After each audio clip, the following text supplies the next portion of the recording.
하나님께서 천지 만물을 창조하셨습니다. 그런데 하나님께서 천지 만물을 창조하시면서 항상 두 가지를 대조하고 있습니다.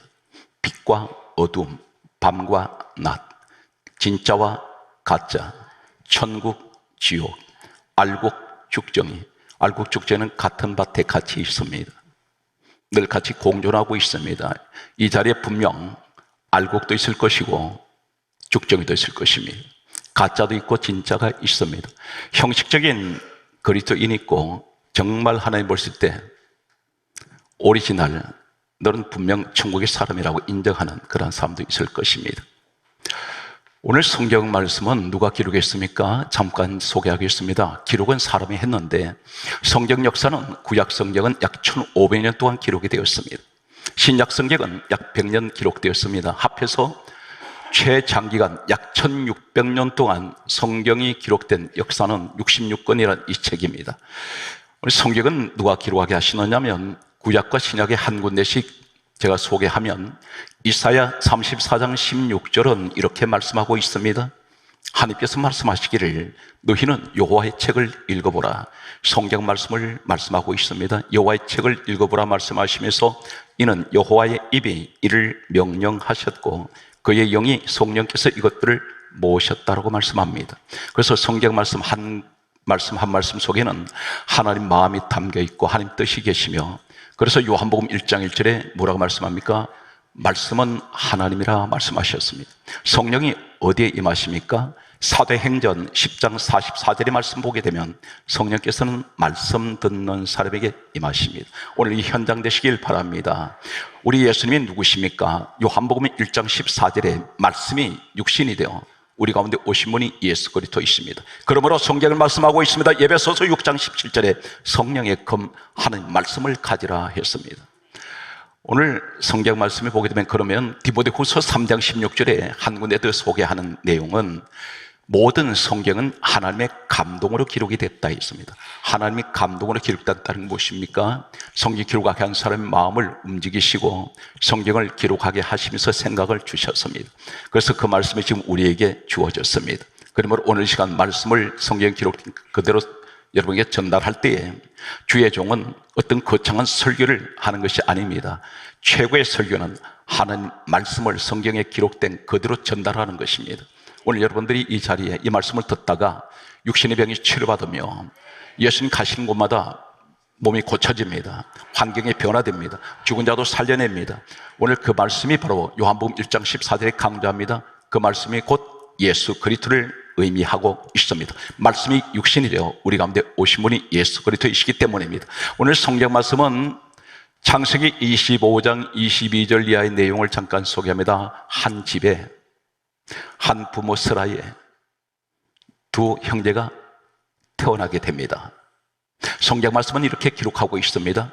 창세기 25장 22절 말씀 보게 되면 이삭의 아내 리브가의 몸에 두 아이가 잉태가 되게 됩니다. 바로 이 두 아이가 첫 번째 태어나는 아이가 에서, 두 번째 태어나는 아이가 야곱입니다. 그런데 하나님께서 이렇게 말씀합니다. 이삭 아버지가 하나님께 기도를 하게 됩니다. 두 아이가 태중에서 싸우는 것을 보고 이것을 어떻게 해야 되겠습니까? 했더니 하나님께서 성경에 이렇게 강조하고 있습니다. 창세기 25장 23절에 말씀하시기를 큰 자가 어린 자를 섬기리라. 먼저 태어나지만 둘째가 먼저가 될 것이라는 것입니다. 이 사실에 관해서 예수님께서 이 땅에 오셔서 이렇게 말씀합니다. 마태복음 19장 30절에 말씀하시기를 먼저 된 자가 나중되고 나중된 자가 먼저 될 자가 많으니라. 이 말씀이 오늘 이 시간 적용을 한다면 이렇습니다. 우리 집에 내 앞에 먼저 형들이 태어났는데, 언니가 태어났고 누나가 태어났는데, 형들이 태어났는데, 그런데 나중 태어난 이 형제가 앞서갑니다. 시간이 지나면서 점점 뒤바뀌기 시작합니다. 교회 안에 이렇습니다. 오래 믿었다고 자랑하지 마십시오. 먼저 되었습니다. 그런데 나중 믿은 사람이 당신보다 믿음이 더 좋을 수가 있습니다. 뒤처져 버릴 수가 있습니다. 하나님께서는 오래 믿었다고 해서 그것을 축복하는 것이 아닙니다. 중요한 것은 한순간을 예수를 믿어도 진실한, 그리고 참된, 정직한 이러한 사람들을 하나님 찾고 계신다는 사실입니다. 그런데 두 사람을 대조를 합니다. 한 집에 한 부모 설하에 두 사람의 모습이 있습니다. 두 얼굴입니다. 에서와 야곱의 얼굴인데, 에서는 신약 성경에 히브리서 12장 16절에서 17절을 보면 버려져 버립니다. 하나님께서 버렸다고 말씀합니다. 오늘 교회 안에 똑같은 복음서를 보게 되면 한 아버지 밑에, 한 하나님 밑에, 한 집 교회 안에 두 얼굴이 있습니다. 우리는 한 해를 이제 마감을 하면서 출세의 계절이 다가오는데, 나는 과연 어떤 모습일까요? 운전을 가시다 보면 혹 이 길이 내가 잘못 가고 있지 않는가 하는 생각을 할 때가 있습니다. 우리 신앙생활이 교회 열심히 나오는 것 같은데, 내가 과연 이렇게 가는 것이 하나님께서 나를 보실 때 정말 제대로 가고 있는 것인지, 우리 이 시간에 우리 자신을 갖다가 말씀 속에서 조명을 할 필요가 있습니다. 오늘 성경 말씀은 이 에서의 얼굴은 어떤 얼굴일까요? 버려진 사람. 야곱은 하나님께서 태어나기 전부터 선택을 하게 됩니다. 하나님께서는 이 두 사람이 태어나기 전에 이미 이 두 사람이 태어나면 어떤 모습으로 살아갈 것인지를 하나님 미리 보고 계셨고 알고 계셨습니다. 그래서 야곱을 먼저 선택을 하게 됩니다. 오늘 성경 말씀은 이렇게 기록하고 있습니다. 창세기 25장 27절 말씀에 보게 되면 이 에서에 관해서 세 가지를 성경은 대단히 독특한 단어를 쓰고 있습니다. 에서는 익숙한 사냥꾼이며 그는 덜 사람이라. 전 성경은 사람에게 주신 말씀인데 짐승 이야기를 왜 하고 있을까요? 이 사람 직업을 왜 이렇게 말하고 있습니까? 한마디로 말해서 그는 익숙한 사람. 무슨 익숙합니까? 사냥꾼이라는 것입니다. 그리고 덜 사람이라고 말합니다. 익숙하다는 말이 무슨 말입니까? 몸에 배었습니다. 대단히 노련합니다. 무엇에 노련합니까? 무엇에 익숙합니까? 사냥꾼의 자리가 노련합니다. 이 사냥꾼은 어떤 일인가요? 이 사람은 대상을 가리지 않고 이 사람한테 걸리면, 이 사람한테 잡히면 다 죽습니다. 남의 생명을 사냥하는 사람이 애씁니다. 밤낮 없이 짐승 쫓아다닙니다. 혈안이 되어 있습니다. 어떻게 하면 죽일까? 남의 생명을 죽이러 돌아다니는 익숙한 노련한 사람. 이 사람들이 어디 있습니까? 교회 안에 있다는 것입니다. 영혼 사냥꾼이 있다는 것입니다. 에서 같은 사람, 교회에 나와서 하나님 만나고 예배 드리고 내가 구원받은 은혜를 감사하는 것이 아니라 교회에 영혼 사냥하기 위해서 쇼핑하러 나오는 사람이 있습니다. 예배는 관심 없습니다. 형식입니다. 드리고 난 후에 어떤 일이 있나요?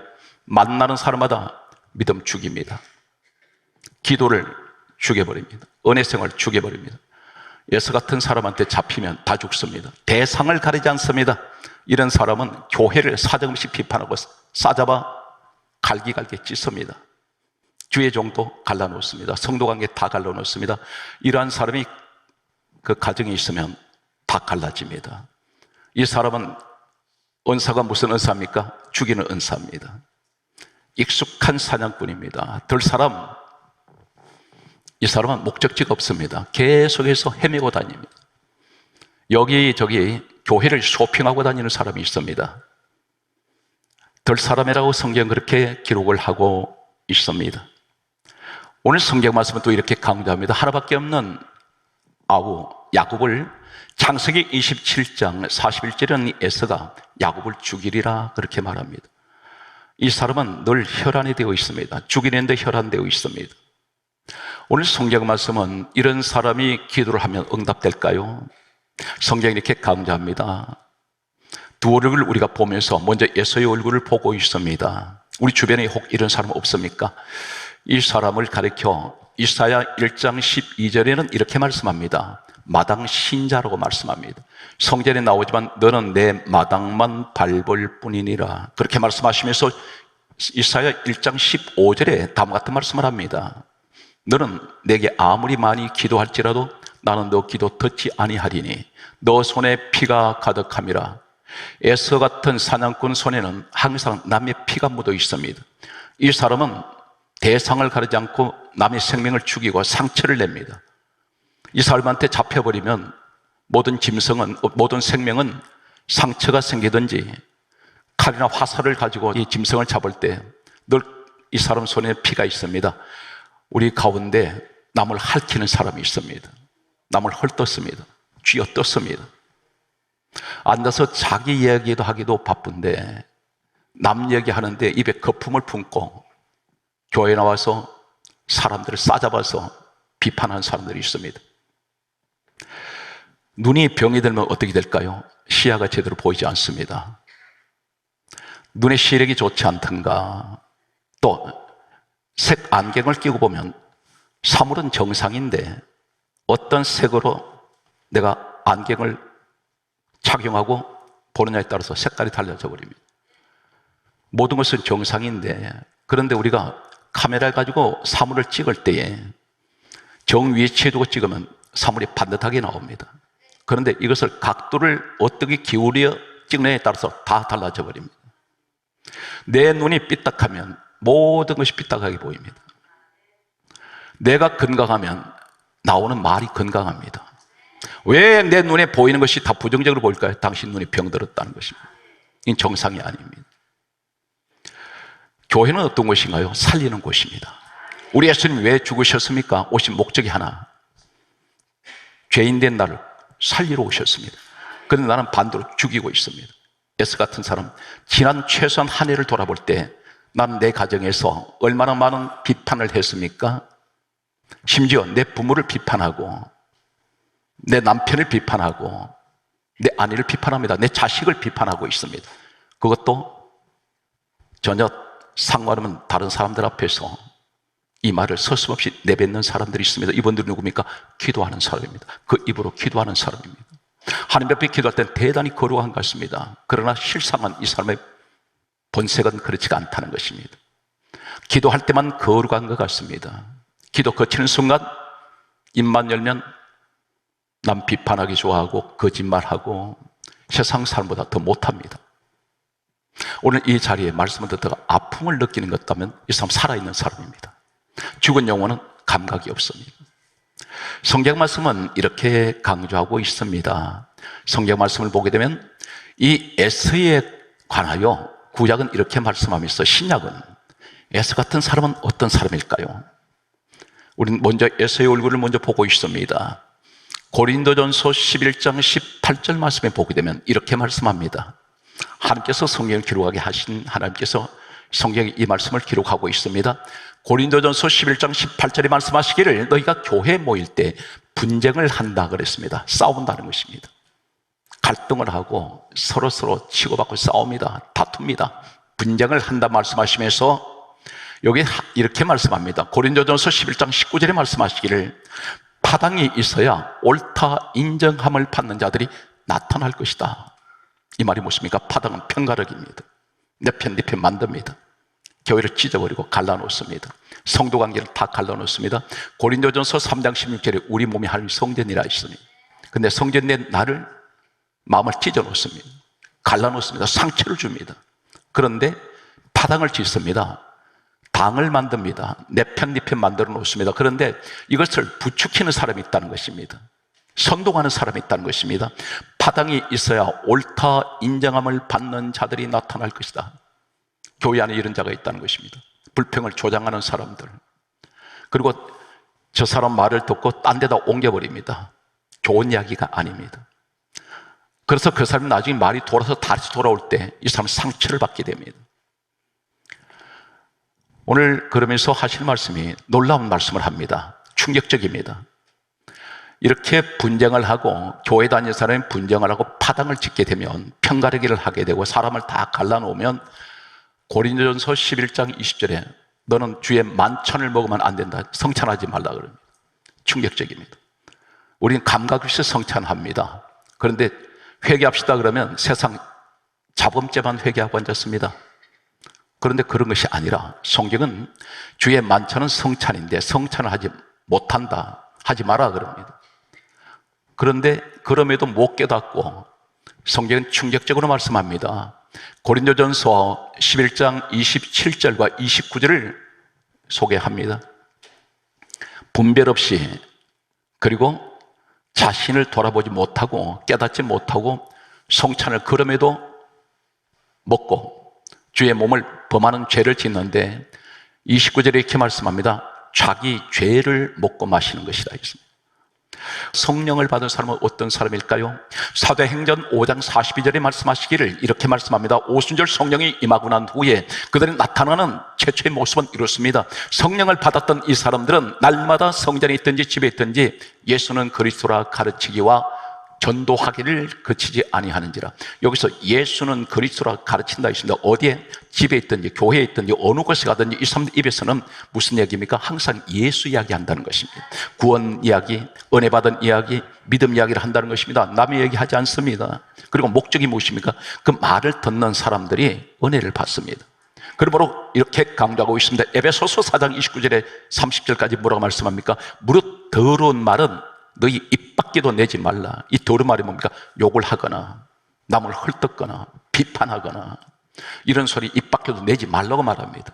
그러면 사실 말씀이 너희가 덕을 세우는 선한 말을 하여 듣는 자들에게 은혜를 끼치게 하라. 그럼에도 그걸 하지 못하면 30절에 뭐라고 말씀합니까? 성령을 근심하게 하지 말라. 내가 남을 비판하고 욕을 하고 예수의 사람이 나는 너 죄를 용서해 주었는데 너는 그것을 전부 다니면서 다 덜추고 교회를 찢어대고 주의 종을 욕을 하고 같은 성도끼리 이해하기보다는 전부 다 내 기준 잣대로 내 마음에 들지 않으면 나는 엉터리로 살면서 상대방은 정직하게 살기를 원하고 있습니다. 그러면서 그 사람에 대해서 삿대질을 하게 되고 다른 데 욕을 할 때에 성경에 말씀합니다. 성령을 근심하게 한다는 것입니다. 왜 그렇습니까? 구원받은 사람이, 천국의 사람이 그런 말을 하는 것을 성령님은 마음속에 근심을 하십니다. 오늘 성경 말씀은 이렇게 강조합니다. 혹 주의 종이 마음이 안 드실 때가 없었습니까? 내가 내 눈으로 볼 때 교회가 왜 저래? 목사가 왜 저 모양이야? 이렇게 말할 수 있습니다. 목사는 신이 아니기 때문입니다. 그런데 중요한 걸 기억하십시오. 성경은 단호하게 이렇게 말씀합니다. 역대하 36장 16절에 여기에 나타나는 역대하 36장 16절에는 하나님의 사자, 선지자 이렇게 말씀하는 주의 종들입니다. 오늘 목사님들입니다. 주의 종을 욕을 하거나 말씀을 비웃거나 무시하면 하나님이 진노하신다 했습니다. 그래서 이 사람에게는 만회가 되지 않도록 회복이 안 된다는 것입니다. 여기서 주의 종과의 관계에서 욕을 하면, 비판하면 그것을 내 눈에 보일 때 저것이 잘못됐다고 할 때 하나님께 기도하셔야 되는데 이것을 비판을 해버립니다. 욕을 하게 됩니다. 그때 하나님께서는 진노를 하게 되고 이 사람이 뭘 하든지 회복이 안 됩니다. 엎어버리면 다시 일어나지 못합니다. 성경 말씀은 그렇게 말씀합니다. 그래서 내 생각에는 왜 내 기준 잣대로 교회를 보십니까? 중요한 걸 기억하세요. 교회가 마음에 안 들어, 목사가 마음에 안 들어 말할 수 있습니다. 그런데 그 기준이 뭐냐면 내 기준이라는 것입니다. 내 기준에 볼 때 교회가 마음에 들어야 되는데 내 기준이 벗어날 때 마음에 들지 않는다고 말합니다. 성경이 이렇게 강조합니다. 이사야 55장 8절에 말씀하시기를 하나님이 이렇게 말씀합니다. 내 생각은 너 생각 다르고 내 길은 너의 길 다르다. 너는 그것이 마음에 안 들지만 그것이 내 방법이라면 순종하라는 것입니다. 그래서 우리는 교회는 하나님의 기준에 맞춰야 됩니다. 유다서 1장 19절에 이렇게 말씀합니다. 따라서요. 분열을 일으키는 자는 육에 속한 자며 성령은 없는 자니라. 놀라운 말씀을 합니다. 분열을 일으킨 자, 가정에 분열을 일으키지 마십시오. 서로 양보하십시오. 그리고 서로가 사람 인자가 뭡니까? 막대기 하나 가지고는 바로 못 씁니다. 막대기 두 개가 받쳐줄 때 정확하게 사람이 됩니다. 이것이 바로 부부라는 것입니다. 분열을 일으키는 자는 육에 속한 자입니다. 성령은 없습니다. 어느 곳에 가든지 저 사람 성령의 사람이야 어떻게 분별합니까? 항상 가는 거다 싸매주고 애써같이 찢어대지 않고 죽이지 않고 늘 격려해주고 실수를 했어도 그것을 오히려 기도로 이 사람에게 다시 격려해서 바로 세울 수 있는 이런 사람이 성령의 사람이고 육의 사람은 분열을 일으킵니다. 가는 마다 다 찢어댑니다. 이런 구역장에 바로 서게 되면 구역 다 찢어집니다. 오늘 성경 말씀은 이제 야곱 이야기를 하겠습니다. 에스같이 이렇게 장황한 이야기가 아니라 야곱 이야기를 간단하게 결론적으로 말씀을 드립니다. 이 장막이라고 했습니다. 오늘 성경 말씀에 창세기 25장 27절에 야곱은 장막에 거주하면서 조용한 사람이라 했습니다. 이 사람 에사우는 정반대입니다. 이 장막이란 말이 무슨 말이냐면 히브리어 구약 성경은 원문이 히브리어로 되어 있습니다. 영어 성경도 이 히브리어 원문에서 번역이 되었습니다. 이 장막이란 말이 오헬이란 이 말은 하나님의 성막, 하나님의 회막을 의미하기도 합니다. 다시 말해 오늘날 하나님 집 교회를 말합니다. 이 야곱은 늘 장막에 거하는 사람, 거주하고 있다 했습니다. 항상 교회 신앙이라는 것입니다. 그러면서 그가 조용한 사람입니다. 이 사람은 누굴 험담을 하거나 말이 많은 사람이 아니라는 것을 보여주고 있습니다. 그런데 여기에서 이 사람이 뭘 가지고 있습니까? 죽을 가지고 있습니다. 그때에 이 에서가 장막에 들어와서 하는 말이 야곱에게 있는 그 죽을 가지고 이렇게 말합니다. 그 붉은 것을 내게 먹게 하라, 그렇게 말합니다. 그랬을 때에 야곱이 특이한 말을 합니다. 형의 장자 명분을 내게 팔라, 이렇게 말합니다. 여기서 우리는 야곱을 비판할 때가 있습니다. 그런데 그렇지가 않습니다. 놀라운 충격적인 전혀 다른 성경의 메시지가 있습니다. 뭘 팔라 그랬습니까? 장자를 팔라는 것이 아니라 명분을 팔라 그랬습니다. 그 명분이 무엇인가요? 장자 이름 달라는 것입니다. 장자가 이 주간 그릇에 판다 해서 그것이 장자가 될까요? 아닙니다. 호적에 그 이름이 바꿔질 수는 없습니다. 분명 먼저 태어난 사람이 그 호적의 이름이 올라가 있기 때문입니다. 그렇다면 이 사람이 원하는 것은 장자보다 명분을 달라는 것입니다. 당신이 장자라는 그 이름을 나도 가지기 원합니다. 장자는 맏아들입니다. 첫째 아들입니다. 그런데 이 내용이 무슨 내용일까요? 하나밖에 없는 형한테 장자권을 뺏어가려는 것이 아니라 명분을 달라고 하는 이 내용이 성경에 계속 나옵니다. 전 성경은 결론적으로 말씀드리면 요한복음 5장 39절에 예수님이 이렇게 말씀합니다. 이 성경은 예수님에 관하여 정언하는 것이다. 요한복음 5장 46절에 이 창세기에 기록된 에서와 야곱의 이야기는 예수님이 이렇게 말씀하셨습니다. 모세가 창세기를 기록을 했는데 예수님 말씀하시기를 모세는 내게 대하여 기록하였습니다. 예수님 이야기라는 것입니다. 그럼 예수님이 장자와 무슨 관계가 있나요? 누가복음 2장 7절에 예수님을 가리켜 첫 아들 예수 이렇게 말씀합니다. 로마서 8장 29절에 크게 따라서요. 맏아들 예수 그리스도, 예수님이 맏아들이라는 것입니다. 그분이 장자라는 것입니다. 성경은 히브리서 1장 6절에 맏아들 예수 그리스도 이렇게 말씀합니다. 야곱이 복음적으로 뭘 원하고 있습니까? 장자권을 명분을 달라는 것은 나는 복음적으로 맏아들 되시는 예수님 당신의 이름이 내게 있기를 원합니다. 그래서 그 이름이 어떤 것인가요? 요한복음 1장 12절에 영접하는 자, 곧 그 이름을 믿는 자들에게는 하나님의 자녀되는 권세가 와 있습니다. 이 장자의 축복을 받기를 원합니다. 그 이름, 명분을 내가 가지기 원합니다. 오늘 사랑하는 성도들은 우리는 이 땅에서 이 에서 같은 사람은 훗날이 어떻게 됩니까? 신약에 와서 하나님 이렇게 평가를 하십니다. 이 에서를 버리시는데 성경이 이렇게 강조합니다. 히브리서 12장 16절에서 17절, 18절에 보게 되면 에서가 이렇게 성경 강조합니다. 죽 한 그릇에, 한 그릇 음식 때문에 장자 명분을 판 에서를 가리켜 망령된 자, 제정신 아니라는 것입니다. 망령된 자, 그러면서 하시는 말씀이 그가 그 후에 축복을 받으려고 눈물을 흘리며 구하되 하나님 말씀에 회개할 기회조차 안 줘버립니다. 회개조차 못합니다. 여러분, 회개가 되는 건 하나님이 주신 은혜예요. 그런데 회개가 안 되는 것은 회개 기회 안 주신다는 겁니다. 그래서 성경은 강조하는 에서를 버림받아 버려버렸다는 것입니다. 오늘 여기서 우리는 에서같이 죽 한 그릇 내 배 채우려고, 이것이 물질입니다. 오늘 우리는 한 가지 기억합니다. 두 얼굴이 있습니다. 하나님, 에서의 얼굴이 되지 않게 하여 주시고 야곱의 자리에 서게 하소서. 맏아들 장자의 권세 내게 있게 하여 주소서. 오늘 또 주님과 동행하시는 여러분, 이제 한 해가 또 마감이 됩니다. 이 추수의 계절이 다가오는데 우리에게도 하나님이 영적인 이 믿음의 추수의 계절을 맞이하게 주셔서 하나님, 내 신앙이 병들지 않게 하여 주시고 하나님께서 가장 기뻐하시는 야곱의 자리에 서시기 바랍니다. 야곱의 마지막 결론이 어떤 것입니까? 하나님께서 창세기 32장 24절 이하에 이름을 이스라엘로 바꿉니다. 역사를 소개하고 마치겠습니다. 이 지구상에 인류가 시작되어서 나라가 없어졌다가, 민족이 없어졌다가 2000년 만에 다시 세워진 나라가 하나 있습니다. 이스라엘입니다. 그 이름이 누구 이름인가요? 바로 야곱의 이름입니다. 하나님 이름 바꿔주셨습니다. 바로 저 이스라엘 땅이, 그 유대인들이 야곱의 후손들입니다. 인구는 전 세계에 1500만 명 정도밖에 되지 않습니다. 지금 이스라엘 땅에 본토에 있는 순수 유대는 약 500만 명이라고 합니다. 그리고 전 세계에 흩어져 있는 디아스포라 이들이 약 1000만 명입니다. 가장 많이 살고 있는 나라가 미국입니다.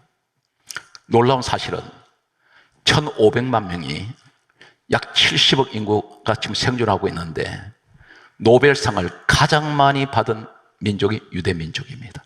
1500만 명 중에 나왔습니다. 그리고 최초의 우주선을 쏘아 올린 과학자가 유대인입니다. 한 사람을 소개한다면 아인슈타인, 이 사람이 유대인입니다. 이 사람을 통해서 다윗이 왔고, 놀라운 사실은 예수님이 바로 이 야곱의 넷째 아들 유다의 혈통을 통해서 예수님 오셨습니다.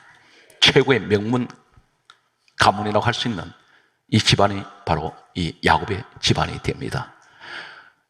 예술, 문화, 정치, 미국의 경제를 다 움직이는 큰 손이 바로 유대인들입니다. 오늘 사랑하는 성도 여러분, 어떤 일이 있어도 예수님 포기하지 말고 예수 이름에 늘 나와 함께 하시는 마다들의 권세가 여러분과 함께 하시기를 주 예수님으로 축복합니다.